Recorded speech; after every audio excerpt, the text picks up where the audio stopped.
باب 5 فصل 5 درس 5 كمنهاج المسلم. المادة السابعة ويندان جيدي دبرن في الوصية ما يوتين في وصية. أولا أرنون تعريفها كأندين قول إنكو يتكون وصية.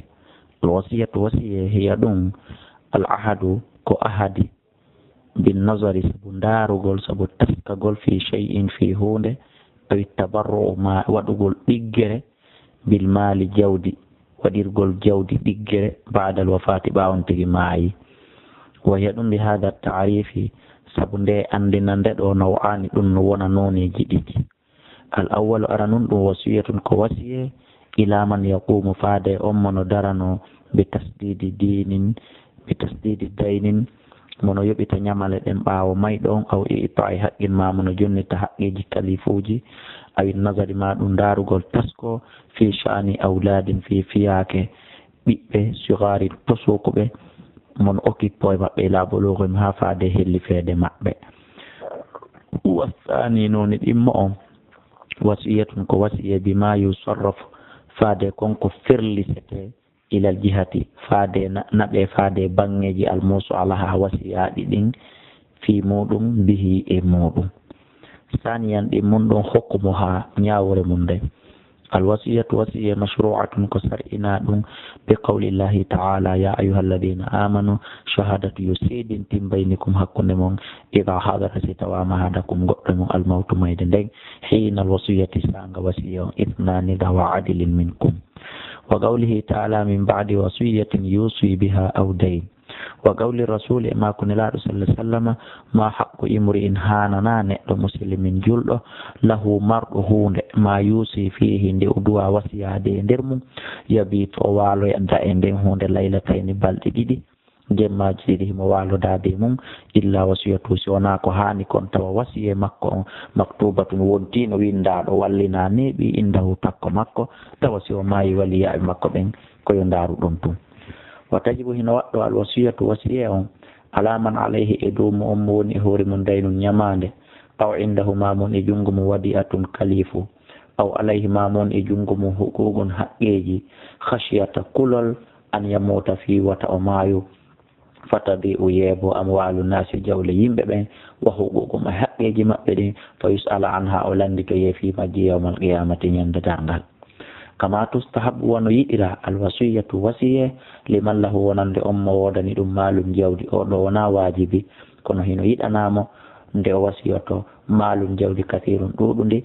wa warisatuhu tawarona ɓe mo ɓen agoniyahu koɓe alɗuɓe hino yiɗana oɗo an yusiya nde o wasiyoto bi shay'in haysi ko seeɗa min maali immorde jawdi makko ndi sulusan tataɓal aw agalla ma ko ɓuri fanɗude ila tataɓal nattiri ley o wasiyano ɗum li aqribaihi wonande ɓattodiraɓe makko ɓen ka en ɗan eka kawtal min gayri warisina hara wona ronoɓe ɓen. aw li jihatin ma o wasiyo ɗum fi bangal go'o min jihatil hayri immorde bangal moƴƴireji wono yamirgol darnugol lekkolji juulirɗe labtani jippoji yasugol forage ji surtout leydi lagine ka tawata ndiyan ara courant ala yo Allah addan en. limaru wiya sabu ko filla annahu no nelaɗo Allah sallallahu alayhi wa sallam qala ma ki yaqulu llahu ta'ala Allah tigɗoto ɗon hino dala yabuna adama sulusani tataɓe ɗiɗi lam yakul laka ɗe latanakima wona an jeyɗe wahidatan gotal ngal min huma e majje ja'altu laka mi waɗanima nasiban geɓal fi malika e nder jawdi mandi hina akhadtu tumande mi tami bi kazamika ko ɗum woni tikkere mande li utahhiraka fiyo mi laɓɓinire e wa akhadtu hina akhadtu tumande mi nangi bi kazamika looko ƴere mande ko ɗum woni tuma mi tami ruhuma on wargol ma mi waɗanima ngal geɓal ɗon li utahhiraka fiyo mi laɓɓinire bihi ngal geɓal ɗon wa uzakkiyaka mi laɓɓine wa salatun e du'a kadi ibadiji yaɓe am ɓen alayka e hoorema ba'da inqida'i ajalika ɓaawo timmugol lajal maɗa ngal. wa li qawlihi e sabu makko nelaɗo sallallahu alayhi wa sallam li Sa'd ibn Abi Waqqas hinama sa'alahu tuma nde on landino nelaɗo anil wasiyati gay wasiye nelaɗo make assulusu awa bete tataɓal wassulusu kasirun kono hay tataɓal ngal normalement hino ɗuuɗi. innaka an antadarande accata warasata ka ronayɓe maɓen agniya koɓe alɗuɓe hayrun ɓuri moƴƴude min antadahumde accataɓe alatan koɓe holɓe yatakaffafuna nnasa tawa koyeɓe immoɓe yonitora e yimɓe ɓe. salisan shurutuha sartiji mum ɗi shurutul wasiya sartiji wasiye on ma yali ko koko arata ɗo awalan an yustarata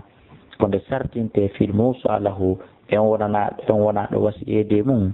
bin nazari sabu darugol tasko moƴƴa ila shay'in faade piiji ɗi an yakuna nde o laatoto kanko wasiyeteɗo musliman julɗo aqilan marɗo haqqille rashidan fewuɗo ɗiɗi tuma nde tawno gayruhu tawata wona kanko julɗo marɗo haqqille fewuɗo haray la yumanu hoolaka an yadi'a nde o yeebata ma usnida ilayhi konko ɓaara e makko konko halfina e makko annazaru darugol tasko fi e muɗum min ada'i huquqin immorde e tottugol haqqeji aw riayati sigarin maɗum aynugol paykoy. saniyan yustaratu no sartina fil musa bihi e hunde wonande wasiyede nden an yakuna nde laatoto mubahan daginde fala tunaffad si intake ko ɗum woni gollitirtake wasiyatun wasiya fi muharramin e nder ko harmi ka an yuwassiya wonode wasiyoto almar'u neɗɗo binayahatin yo wullugol ala yeere makko faada mawti ɓaawo maayi e naraji maayi mi toriki on wullelan on wasiya ɗum gollitirtake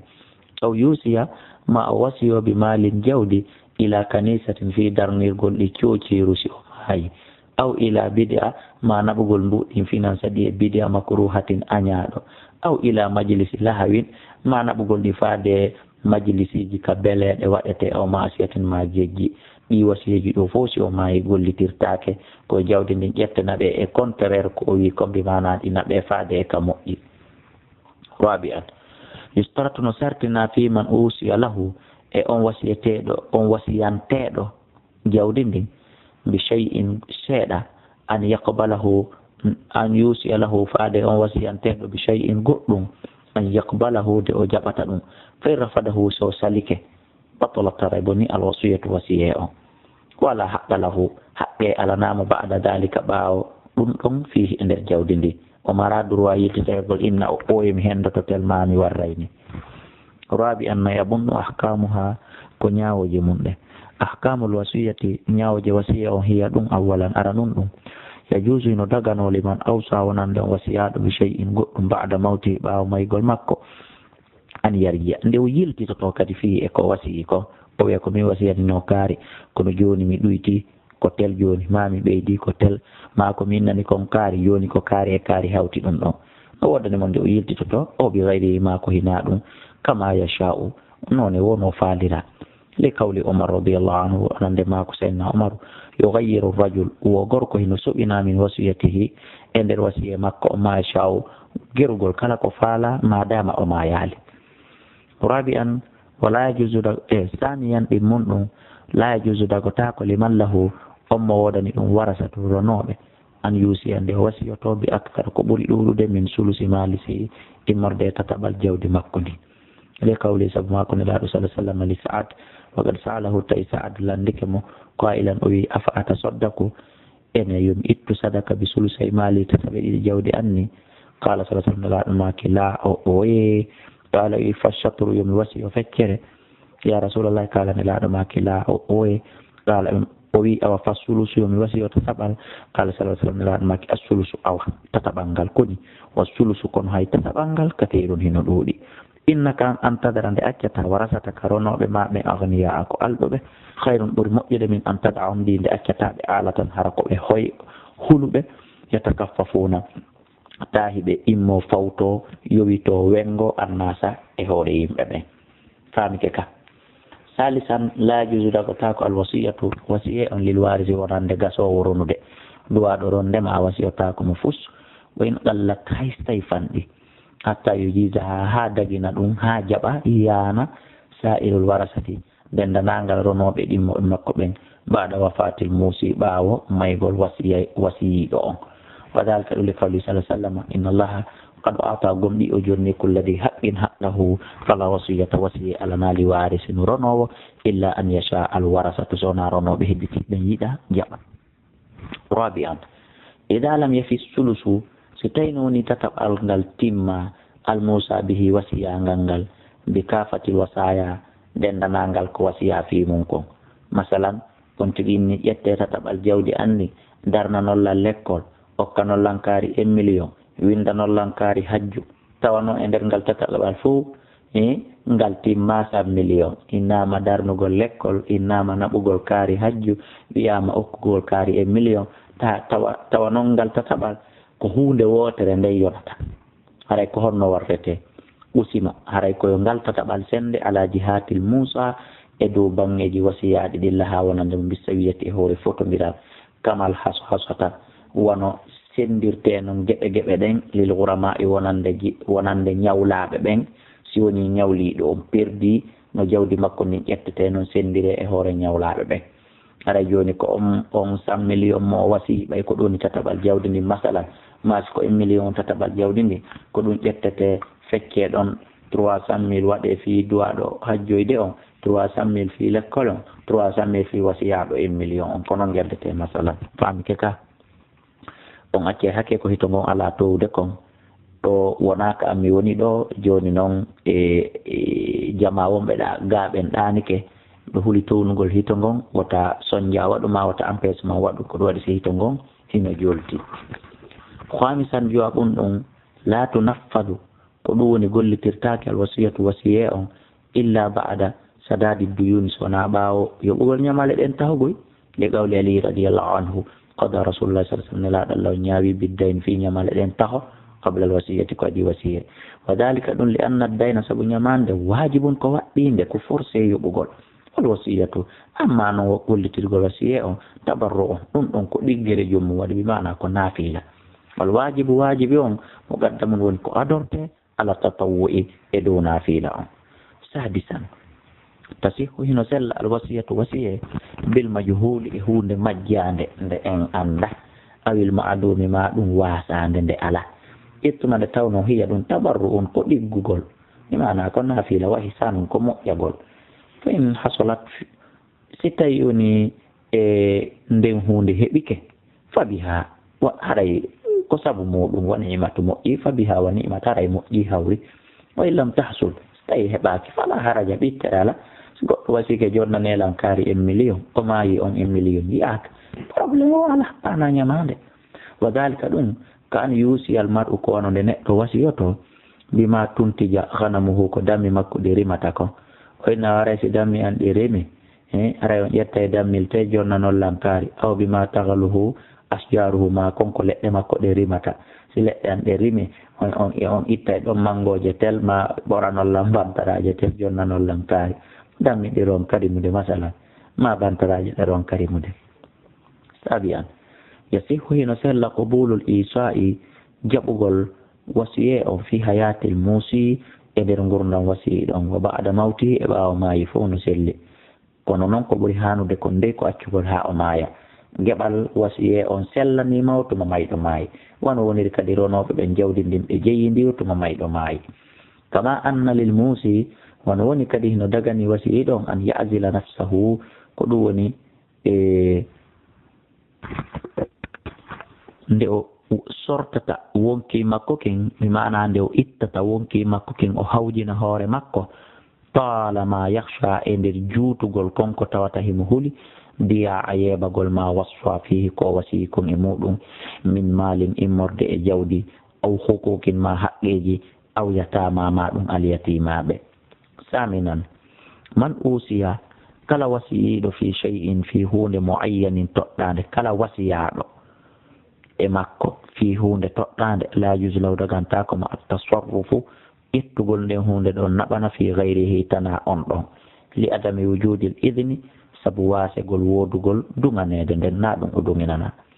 id kodi lasihu sallata shar'an ka sharia attasarrufu firlisagol fi huquqi nas e nder haqqeji yimɓe ɓen ɓe gayri idnihim hara wona e dugaye maɓɓe tasi an ida zahara si feeñi alal mayiti e dow mayɗon ndeynum ñamande baada ihrajil wasiyati ɓawa wasiyeji ɗin fo muɗum yaltinama déblocama naɓama e jungo wiyaɓe ɓe yo jonne humpite jaka hari mo duwa kaari 1 million ko honno gerdete fa laysa alal wasiyi haray wona alhino fawi wasiyi ɗon damanu dalika dayni fawtagol nden ɗo ñamande liyanno sabu kanko lam yakun o laatake kadi alimahu gomɗi himo anduno fi nde ñamande wawo falahu tawa o welsidi fi mayre e wala hu o wonal kadi farrata welsidiɗo fima ahida ilayhi konko awda e mum mbimana ko andi taali on fi ɗum ɗon o anda on fi ɗum ɗo ashiran sappo ɗum ɗum ida awsal mar'u si neɗɗo wasiki bi shay'in goɗɗum muayyanin toɗɗi ɗum summa talifa refti bona perde almusa bihi konko wasiya batala taraybo ni wasiya to wasiya makko on wala talzumuhu waɗɗake mo fi mali e nder jawdi makko al akhari hedde tindinɗe ƴettete jonne masalan goɗɗo e nawara sin maayi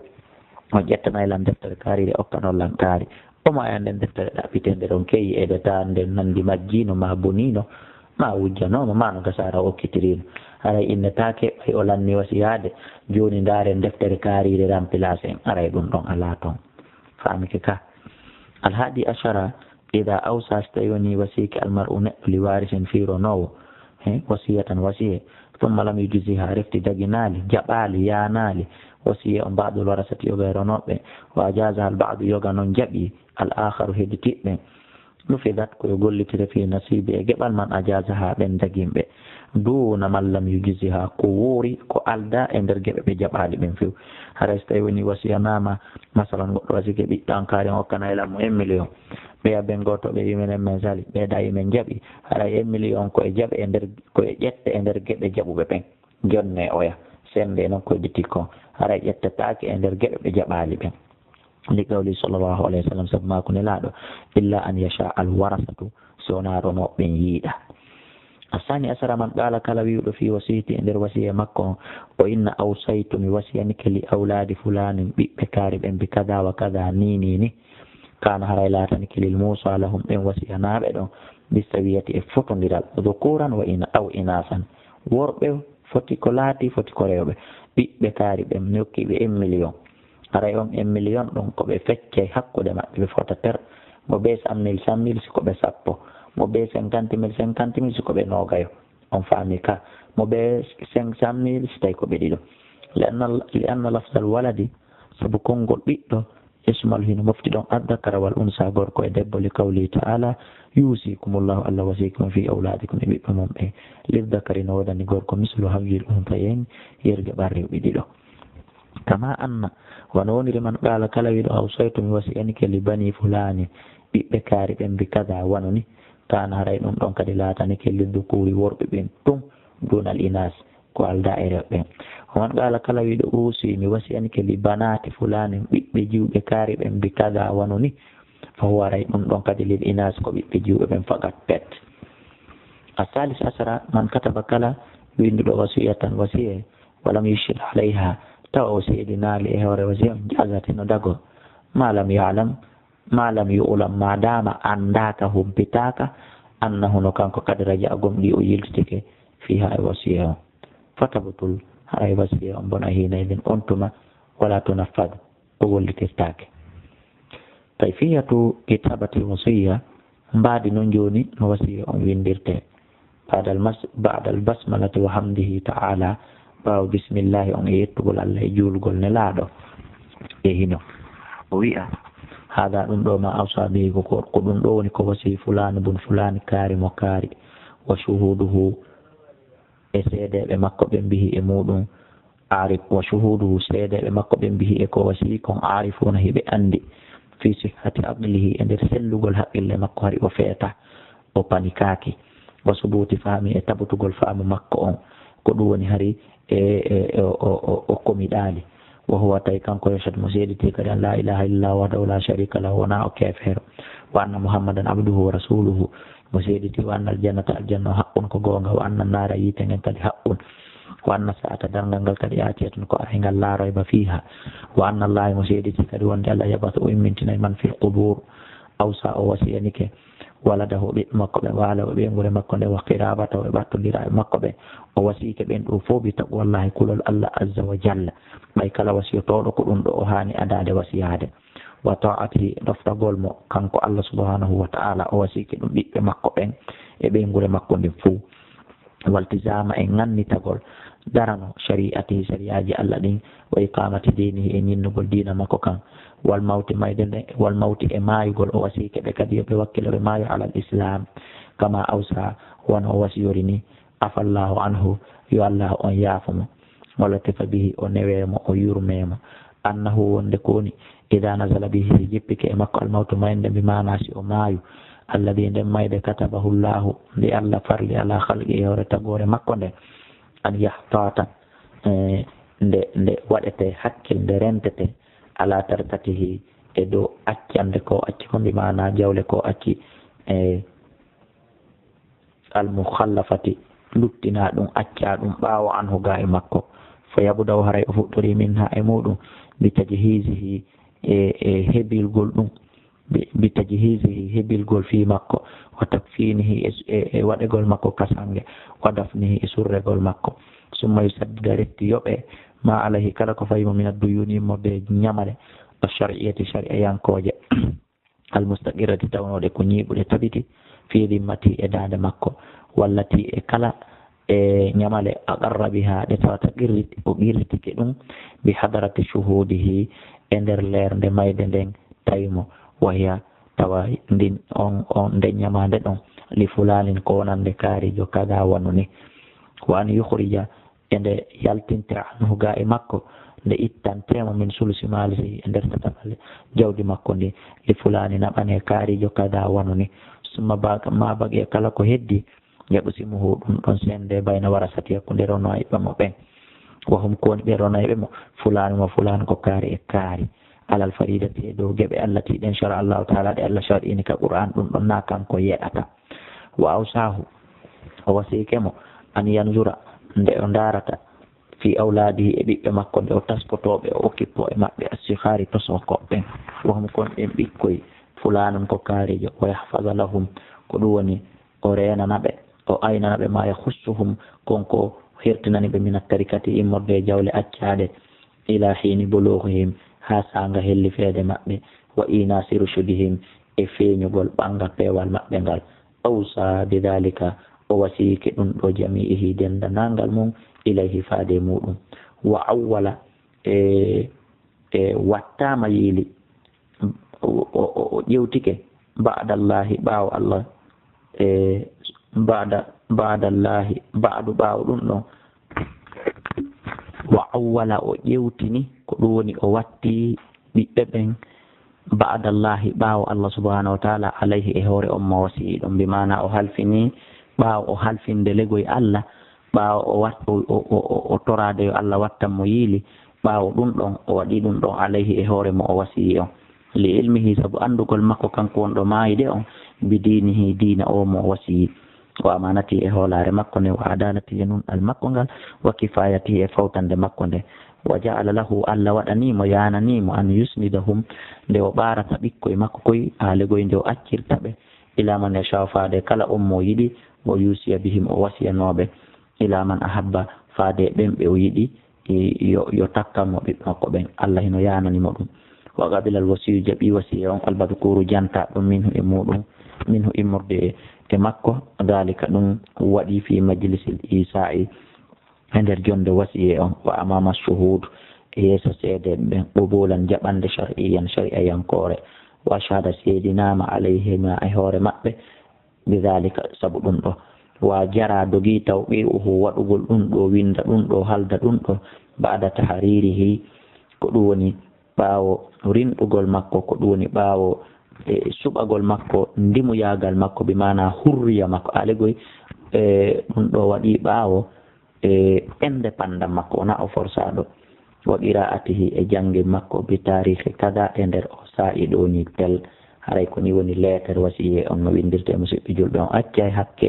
ko tata hito gon towa wona to galle am mi woni ɗi mana ko e liye kam mi luwi ɗon mi woni ɗo haray ɓa haray komin e locataire ɓe wondi darga mettay fi tonugol hito gon ka jemma on leeri al islamu la darara wala dirara sellataka lorra fiwigol an a janggay woni